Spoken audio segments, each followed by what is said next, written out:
Hey guys, another inbox review, this time of predictably a tiger, because you know me, I'm a bit of a tiger nut. To be honest with you, I've been umming and ahhing on this one for about 18 months as to whether to get it or not. And I'm not even umming now. Oh dear. But anyway, enough umming. Oh god, I'm doing it again. Anyway, moving on. This is Hobbyboss's release of the Tiger 2, Henschel production, 1944. This was the one that was actually, this was the mark that was actually put into production as opposed to the Porsche Tiger turret one. Again, like a similar scenario with the Tiger 1. For some reason they decided to stick with Henschel because obviously they built them the Tiger 1 in so many numbers and they were reliable mechanically. And obviously this was a bigger tank with thicker armour and a slightly more powerful gun. So this was what actually came in virtually to replace all the Tiger 1s, I think. Because obviously they needed something to counteract the KV1s, etc., and the T-34 76s. And this was their option. And had the war gone on, there would have been I think a more advanced version of the Tiger, but that was not meant to be. So yeah, you had the Tiger 1 and obviously the King Tiger 2, which was initially again in the Porsche Tiger version, which they did actually produce a few limited numbers which saw service, and then obviously the main focus of the production was the Henschel turret, which was a slightly more angular turret, as you can see here, as depicted in this illustration, going through a Normandy village by the looks of it, or somewhere around the Ardennes. And these served on until the end of the war. Yeah, quite a massive vehicle. In fact, I've stood up against one myself at the Tank Museum at Bovington around about 6 years ago, and it is a beast. I mean, the Tiger 1's big, but that is a damn beast. That is a huge tank. Massive tank, although again it was over engineered and it had its weak points. I think they only had they didn't have a big enough engine. They were going to upgrade it, but because of air raise, etc., that engine never went into production, so they put the standard Maybach engine that they used in the Tiger 1 in the back of these. So yeah, you know, it took a lot of strain for such a heavy tank, you know. But anyway, history lesson over, and we'll get on with the crux of this review, which is the actual kit itself. As you can see here, is depicted on the box art. We have a typical scene, obviously, during the Normandy campaign, because you've got an M10 tank destroyer at the back, which has been taken out, presumably by the Tiger. And you got the troops advancing forward, so this may be around about sort of the Ardennes campaign, I don't know, because this is really what it was most well known for, was the Battle of the Bulge, as it was known, as these were used in greater numbers than the Tiger 1 or Panthers, really, during that campaign. And obviously were used for first effect during the Normandy campaign as well. But yeah, it's quite, I mean, the crews loved them. I mean, they were very advanced for their time. As I say, like the Tiger 1, they were over-engineered, so not so many were built as there were the Shermans and the M10 tank destroyers, etc. That was their downfall, really, because they didn't produce enough of them. If they had, things may have been a different story, but thankfully they weren't. Anyway, moving on from that, I mean, it's quite a big lump of a box, as you can see here, judging by the size of my hand. And it's the same with the Porsche Tiger variant, they actually do. And if anybody wants to get hold of this kit, the kit number, if I can find it, is, let me see, here we go, it's on the side of the box here, 84531, that's 84531, there you go. Side of it, you got the box art illustration, and this side is the 4 colour callouts that you can pick from. And then you've got some Zimmeritt coated transfers there. You've got your etched brass, and then obviously you've got your markings as well. This one I imported from China, so it's all in Chinese. But I presume that would be on the other side here in English about the actual history of the vehicle itself. Oh, actually you've got 8 colour options in this. Wow. Well, there you go. So there you go. Right, let's have a look and see what's inside the box. I'm going to have to take the box out of view for a minute. Actually, no, I won't, because we want to know how many sprues are in there. So, this is how it all comes. You've got your main hold on that side with a few bits and bobs and suspension, etc. And all your main sprues are on that side with everything else. This is usually the way Hobbyboss pack their kits anyway, and which, to be honest, makes more sense. And guess what? I forgot my scissors again, so you're going to have to bear with me. Prepared as not for usual. Give me 2 minutes, guys.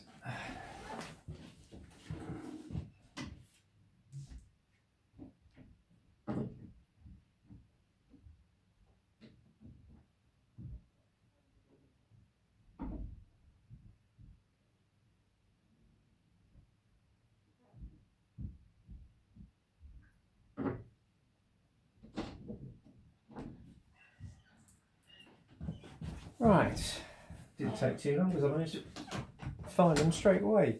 Woohoo! So there you go.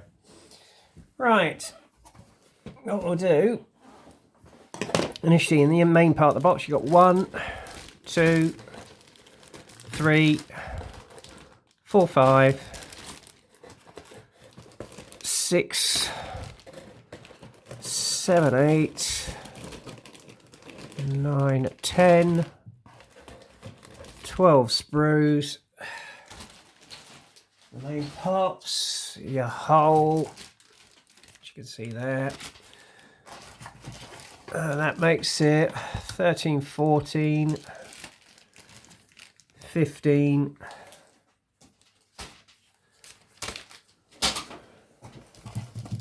16, 17, 18. And obviously your turret, 19. So that's 19 bags of the kit. Wow. And then obviously you've got your Zimmeritt coating sheet, which you can see here. Actually that light needs to come over a bit because I can't keep getting it in shot otherwise. Which you can see here. So that's that. And in the side compartment you've got your decals. And then your etched brass set. So that's that. And then, as is usual with Hobbyboss, you've got your instruction pamphlet there, and colour callouts and separate sheets. So yeah, it's quite a comprehensive kit. So yeah, and obviously you've got your little pamphlet sheet here. This damn thing's not focusing again. So yeah, again, gives you some little pointers on the kit and how to assemble, etc. If this is your first kit, mind you, it'd be a bit ambitious if it was your first kit.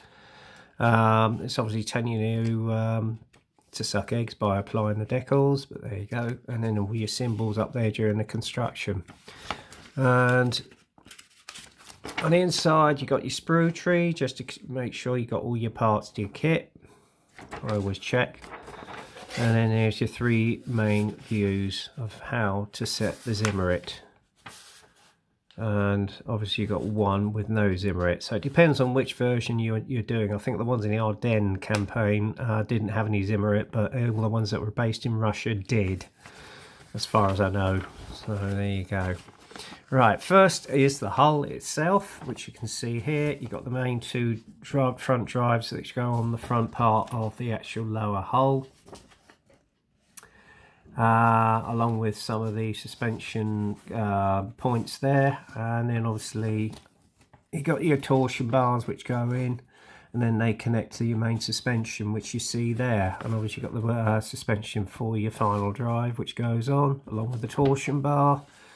So this looks quite a nice easy method, a little bit dragger-esque actually, and then obviously you fit on the torsion bars onto the suspension bars and then thread them through to the other suspension arms. So interesting method. Once that's done, they should have lined up as you can see there, and then the next thing is to actually put the steel wheels on. I won't be doing that until the very end. Make life easier for yourself. But then again, you've got the assembly of how you put the wheels together, and obviously you've got the idler wheel and the sprocket to put together as well. Oh no, actually that is the idler wheel, which you can see there. And then obviously the assembly of the sprocket wheel and the sprocket housing or the final drive. And then obviously once you've got your wheels on, you put the hubs in for the wheels, and then your sprocket goes on. And then the next thing is you've got link-to-link tracks in the kit as well, which shows you how to assemble them. You've actually put the guide horns on and then click them in place. So that looks a nice easy method, and that's how they should line up once they're done. And then obviously you got the back plate, and then it's telling you where to put the Zimmeritt on, whichever version you're doing, the assembly of the actual rear exhaust housings, and then obviously the lumps and bumps which go onto the back plate, and more to see there, along with the exhaust hubs and exhaust themselves. Okay, narrow boxes.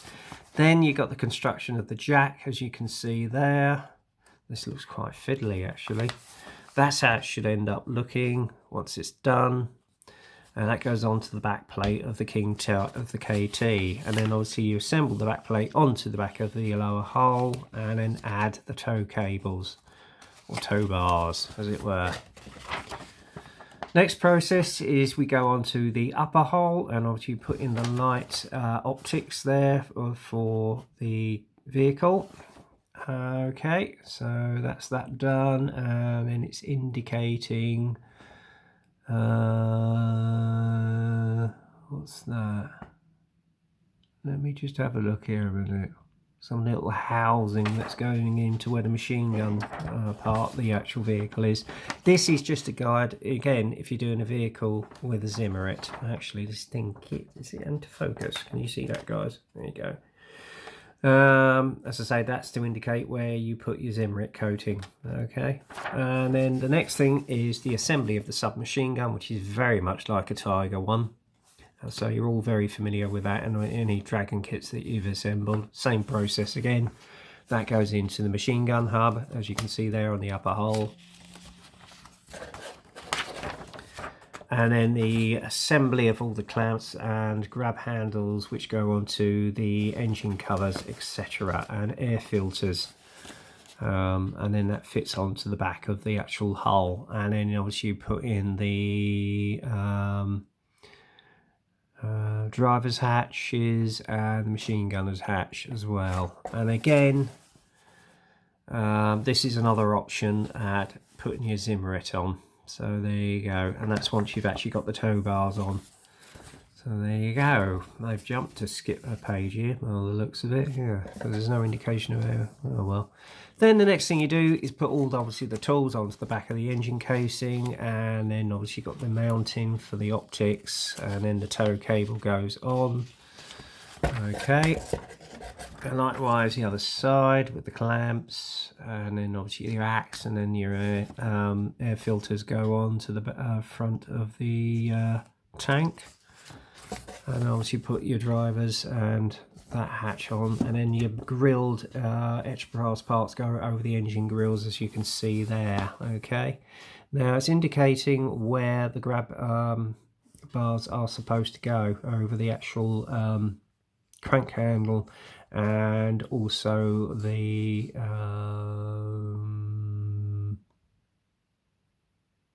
God, what they call it. Brain's gone. Well, it's tool anyway. And then obviously you've got another engine grille which goes over there with a bit of etched brass, and that goes in place at the back of the vehicle near the engine hub. Then you put the headlight on, and apparently there is a fitment for the actual wire, which you can see here. And that's that done. Next page. This is the option for another vehicle, in case you didn't want to have that all clambered on. So there you go. That's without the Zimmeritt, I assume. So that's probably an Ardennes vehicle. Adam Man's probably going to correct me on that. Aren't you, buddy? Anyway, same process again. Your tools go on the back, and then your tow cable goes on, and same that one. So you've basically got an option of about 4 variants here. So basically what you need to do is do your research, guys, for whichever version you're doing. Because obviously from stage to stage you used to modify them. Same process again for another option. And again, so there you are. So you've got to do your research, guys, for whichever vehicle you're intending to model. And again, the side skirts go on, upper hull goes onto the lower hull, and then obviously you've got your front mud flaps which go on, and then the covers over that, which is part of the side skirt. More mountings go on, etc. That's how it should be fit with the tow bar at the end. And then obviously you've got your rear mud guards which go on, and other fitments, etc., like the headlights, they go in as well. Now the next process is the optics for the commander's cupola. So it's the assembly of the commander's cupola which goes in.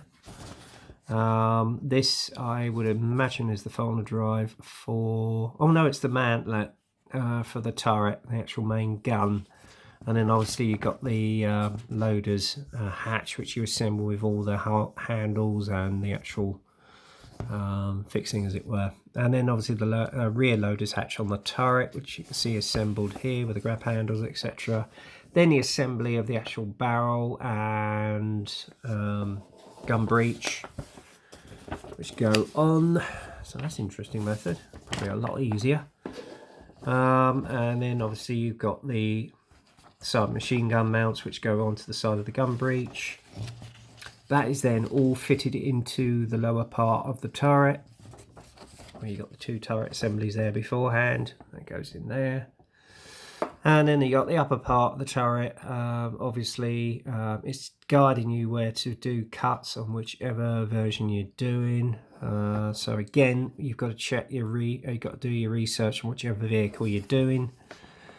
And then obviously you've got other lumps and bumps which actually go onto the interior of the vehicle. And in here, it's telling you to cut in the holes where you need to, and measure them out on the back of the turret as well.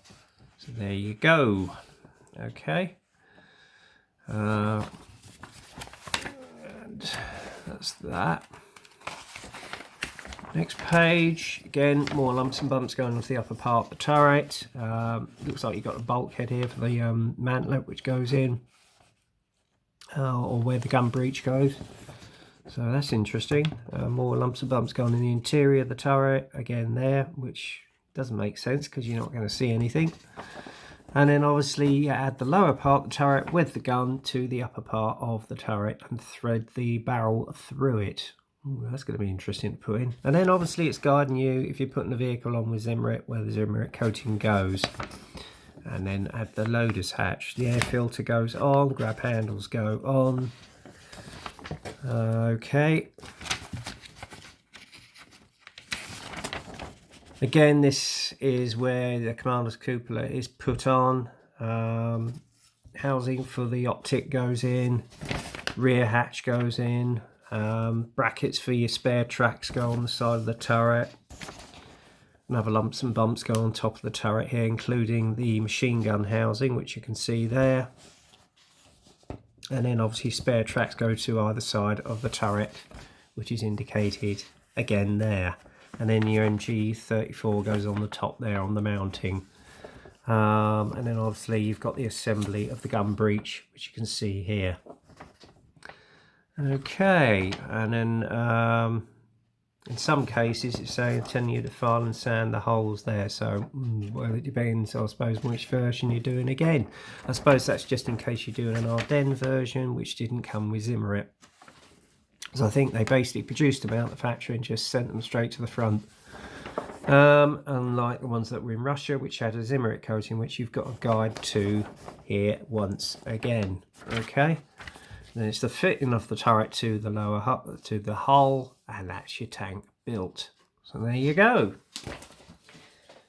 Now you've got a number of colour callouts that you've got on this kit, but unfortunately it doesn't tell you where they were. So the first one's a tritonal one up the top here.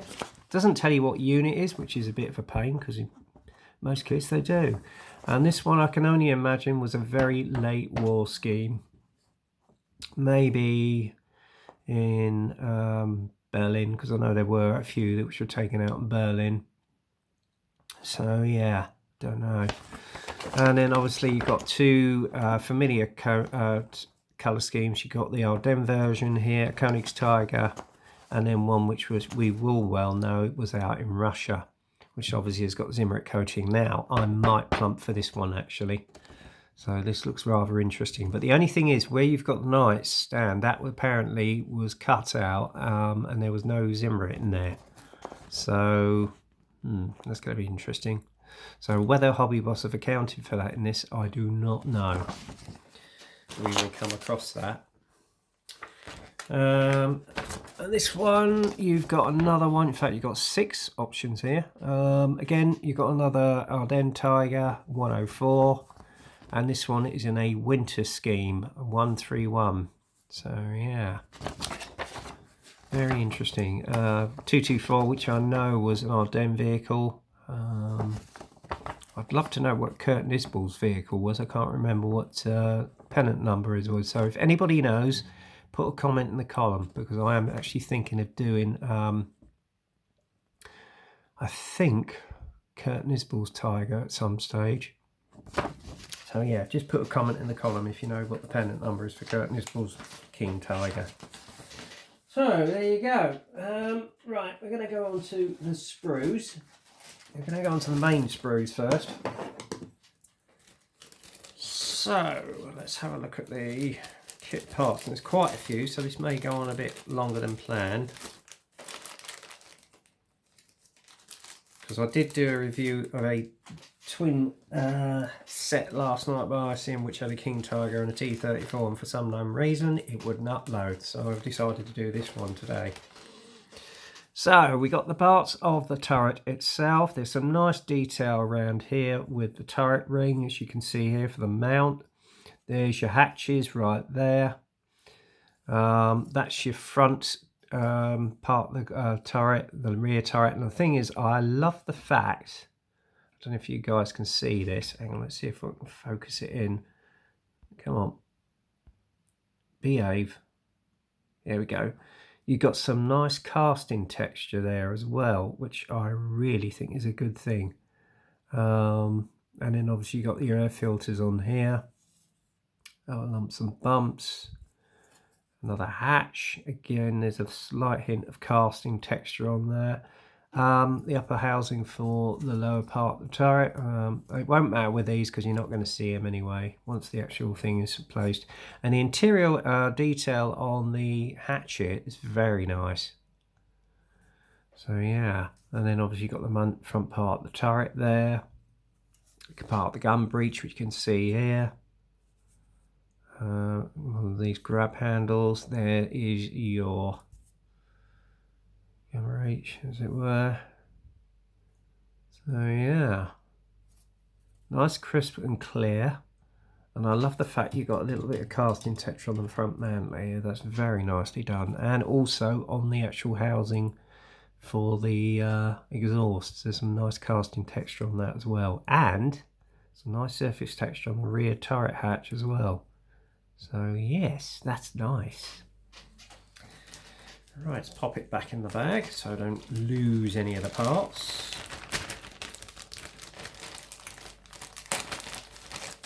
So I'll pop that at the bottom there. Right, next one up.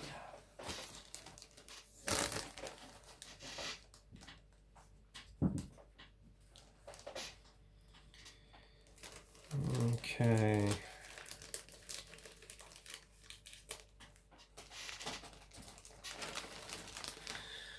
Again, some parts of the gun breech, which you can see here.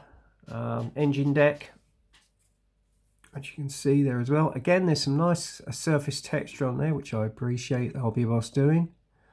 Parts of the gun breech, which you can see here, some nice detail there. So that'll come up nicely with a wash and a bit of weathering, because they did get a bit grimy during battle. And then obviously you've got the front housing for the suspension, which you can see here, which is nicely done. I like the rivet detail in that as well. You've got the air grill frames right here. Machine gun housing, which you can see here. That's quite clear. There's your commander's cupola, or part of it.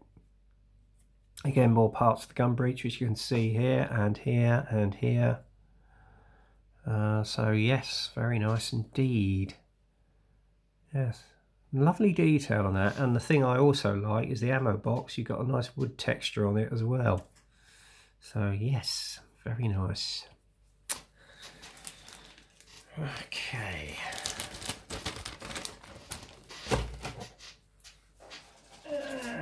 Okay, bag number 3. Cool. I've got another 15 of these to go through yet. Oh my god. Right. Okay, again, you got the engine deck right here. With the accumulated grills. There is a nice little bit of surface texture on there again, which I appreciate them doing.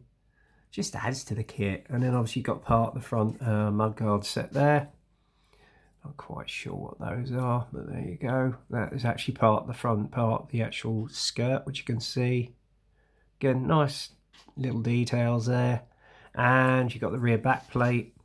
Again, with some nice surface texture on that as well. Wow. Obviously your tools that you got here, your side skirts, nice level of detail on them as well. And again, obviously in some cases they used to have parts missing, so there you go. That's nice, that is really nice.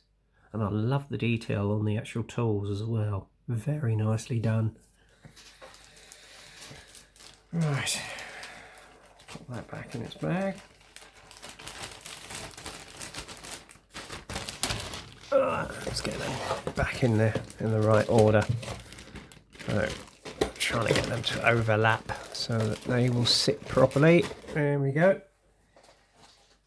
Okay, and now we've got some of the actual suspension and running gear. And this one is, unfortunately, looks like it's got stapled. Oh no, it's just. Yeah, bear with me a minute, guys. This one's sealed down quite well. Big bag, but it's sealed down quite well. Oh,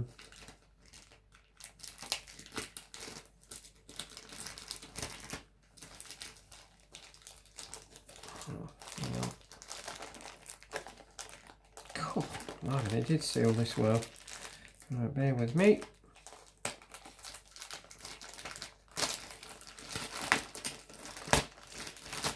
Okay.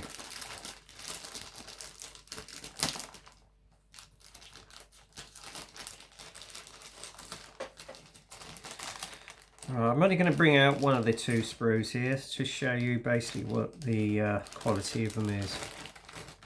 Again, the Hobbyboss's usual good quality. You got some nice detail on the actual steel wheels. That's your suspension arm. Oh god, can you see this, guys? I don't know if you can. In fact, what I'm going to do, put a bit of light on. That's better. There we go. Nice detail on the wheels there. Nice crisp and clear, which you can see. And obviously you've got your wheel hubs. You've got your torsion bars there. and clamps, etc. So very nicely done. Yes, I'm impressed. I'm suitably impressed. I think this is going to build into a beautiful representation of a KT. It really is. So yes, let's pop that back in there if it's going to go back in. Right, there we go. Right. Now there's some of this has actually got protective foam on it, so I might just take that off temporarily. As you can see, because obviously you've got delicate parts in there, so I'll just delicately take them off. Obviously you got your toe bars here, and that's why they've covered it with the foam so they don't get broken. I wish more kit manufacturers would do this. More tow cables are there. Top of the commander's cupola hatch there. More hatches here. Final drive for your sprocket, which is nicely done. Top part, the cupola. You got the turret ring here, which is a nice touch. So very nice.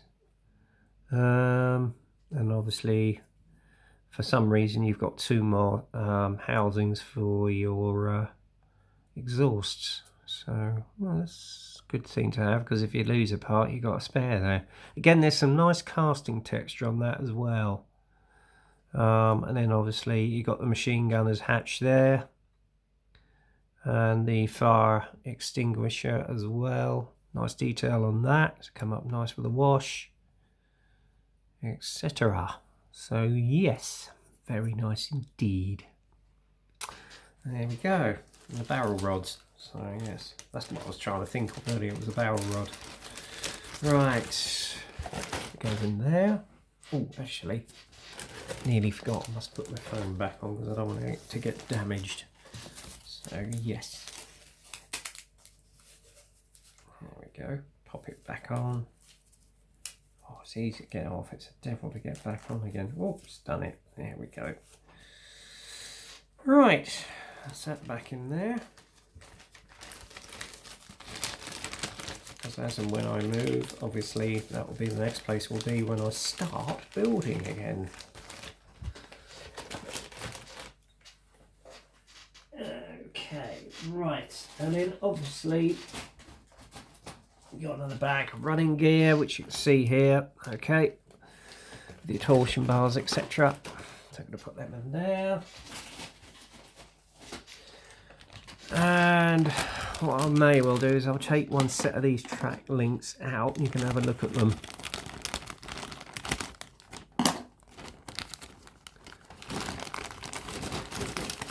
Pop that down there. Again, let's have a look at them. Yep, no sink marks or injection mold marks, so these are nice and clean. You got your guide horns there. Either part of the tracks which clip in. So yeah, they should be pretty easy to assemble. So yes, very nice indeed. I think they've got it on the ball there. Probably going to take a bit of time to do those, but hey, it'll be worth it. So that's the main part of the kit there. Next process is the other components, such as the hull, etc. Right, I'm just going to get the lower hull out. It's running quite a long video, this, isn't it? We're going to 34 minutes already. Right, this is the lower hull. Again, there's some nice casting texture here, I must admit, and that is superb. I don't know if you guys can see that, but yes, that's really nice. And obviously you got the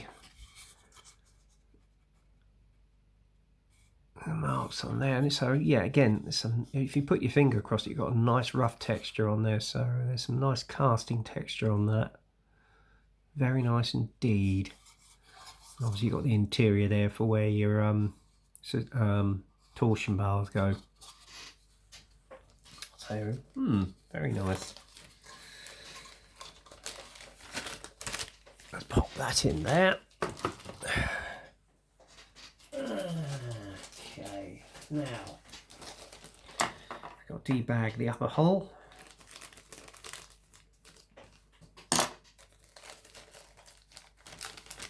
Let's have a look at this. Is this